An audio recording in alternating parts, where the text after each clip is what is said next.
At the state capitol today, the sobering news of tough times ahead left everyone grim-faced. With a projected budget shortfall of between $15 and $27 billion, major spending cuts are coming across the board. Education is the single largest area of state spending. It accounts for 37% of the budget, which means public education is going to take a big hit. KXAN's David Scott is live at the Capitol, where battle lines are drawn and students and teachers may catch the crossfire in no man's land. David? Robert, by state constitution, Texas must have a balanced budget. But we're staring at a deficit right now that would choke a horse, and everyone could see it galloping straight towards us. So what do? You could slash spending with a machete, you could plunder the nearly $10 billion in the rainy day fund, and you can raise taxes and fees. None of those prospects are very appealing. This budget must live within the available revenue. It must not rely on the use of a rainy day fund. It must not rely on new tax revenue. The chairman of the House Appropriations Committee drew his line in the sand, and he's got the heavy guns of a Republican majority.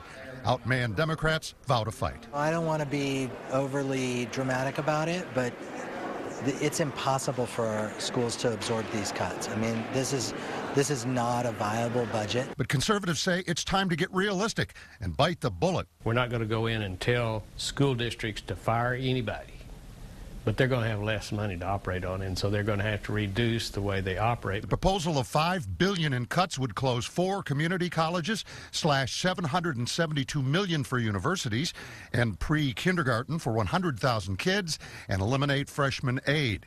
It would also drop 70,000 scholarships, provide no new science labs, slash the arts, and cut teacher incentive pay. Outside the Thunderdome of the Capitol, the pushback has already started. The Texas State Teachers Association represents 70,000 educators, and they're not happy. We weren't surprised, but we didn't like it.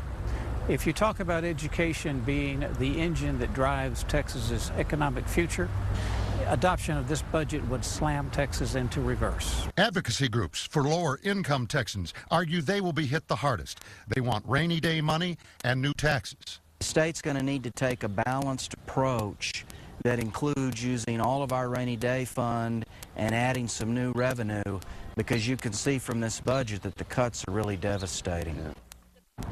Now, these cuts would be spread over the next 2 years, and in that time, public classrooms in Texas are going to grow by the equivalent of 2 Fort Worth school districts, 170,000 kids. So as the parents' spending support for schools will likely go down, the burden of education will be going up. At the state capitol, David Scott, KXAN, Austin News. And online now on our KXAN Facebook page, we have a healthy debate going on about those proposed budget cuts. And we want to know what you think about it all. Share your thoughts on the KXAN Austin News Facebook page.